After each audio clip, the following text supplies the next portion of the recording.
Hello, Taylor Elwood here, and welcome to the Sacred Masculinity Podcast. Today, I want to explore the topic of why men's work matters. Why should we do men's work? I talked about what it was last time, but you might be wondering, well, why should I do men's work? Why should I make the effort and the time to work on myself? And here's the answer to that question. If you're not working on yourself, you're settling for less in your life. You're settling for allowing yourself to just float on by. If you're really serious about transforming your life, if you're serious about helping yourself become a better person, then the men's work is essential. You cannot show up effectively in your relationships with yourself or with other people if you're not doing the men's work. You cannot show up effectively to transform your life if you're not willing to do the men's work. And I say this on the basis of experience here, because I started doing inner work in 2004. And I'm not going to say that the inner work that I did didn't have some effect on my life. It certainly did. I was able to detangle a lot of patterns and behaviors through a combination of meditation and some therapy and help. But it wasn't until I started doing men's work that my life went through a quantum leap when it came around to doing the kind of work that I was doing and the kind of transformation that I was having in my life. So I think it's absolutely essential to do the men's work. And someone who isn't doing the men's work is shortchanging themselves. If they're not working with other men, if they're not talking with other men, if they're not able to share their other experiences, they're white knuckling it on their own. And yes, you can get somewhere with that. Let me be very clear. You can get somewhere with that work. But here's the truth and the reality. You're only going to get so far. You're only going to get so far before you discover that you're going to hit a wall, because you're still keeping a lot of what you're going through to yourself. And I say this again because as a man who did a fair amount of internal work even before I got into men's work, yeah, that work helped a lot. But there was still a lot I was keeping to myself because I didn't feel safe in the world. I didn't feel accepted. I didn't feel valued or wanted. And in large part, I wasn't. Not because of anyone else, but because I didn't accept and want myself. And how could I when I had been taught that men were toxic and bad, that being a man was a problem?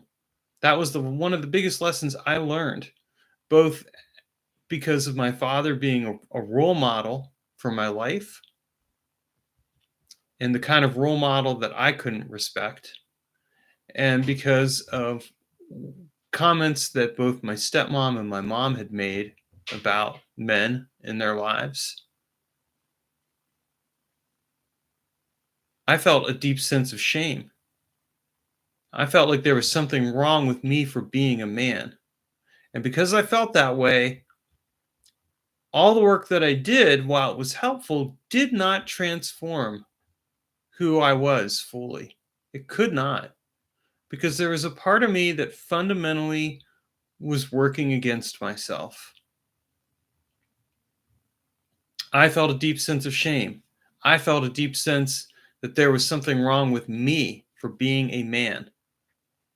But when I started doing men's work and I started discovering that I wasn't alone, that there were other men out there who were struggling with the same issues that I was struggling with, who were trying so hard to transform and change their lives and nonetheless hitting a wall because they were trying to do it all on their own.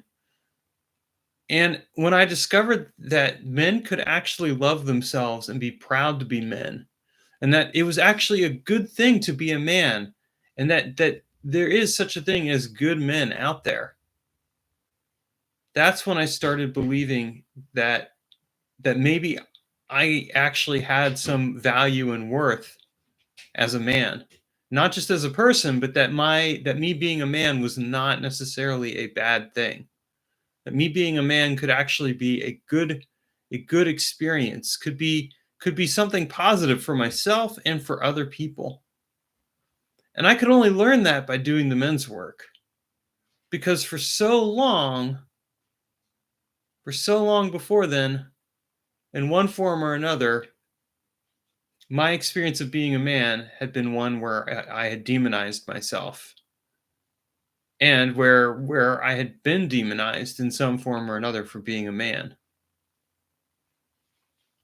And look, there are valid reasons for people to bring up issues with masculinity. I don't want to I don't want to put that aside. I mean, the fact of the matter is there is a lot of work that men need to do on themselves in order to show up in a different way in the world, and to show other people that men can actually be healthy. And that hasn't been the case. I mean, we see lots of examples of men in a place of power in their families and in other situations, and those men have abused that power. Now, I'm not saying that those men didn't experience some genuinely hard times and experiences, because a lot of times they have. And I think that also needs to be acknowledged. But those men were perpetuating the very harm that had been done on them, on themselves, and onto the next generation, and onto the people that they were with.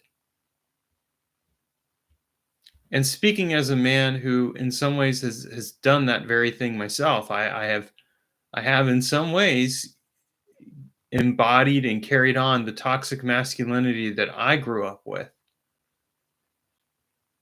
I had to I had to come to a reckoning with that, and that's what men's work did. It helped me come to a reckoning and understanding of how the ways I had shown up in my life previous to doing this work had not always been healthy, had not always had me being present, had not always had me acknowledging the power dynamics that were at play, and how those power dynamics favored me in some ways, even as they disempowered me in other ways.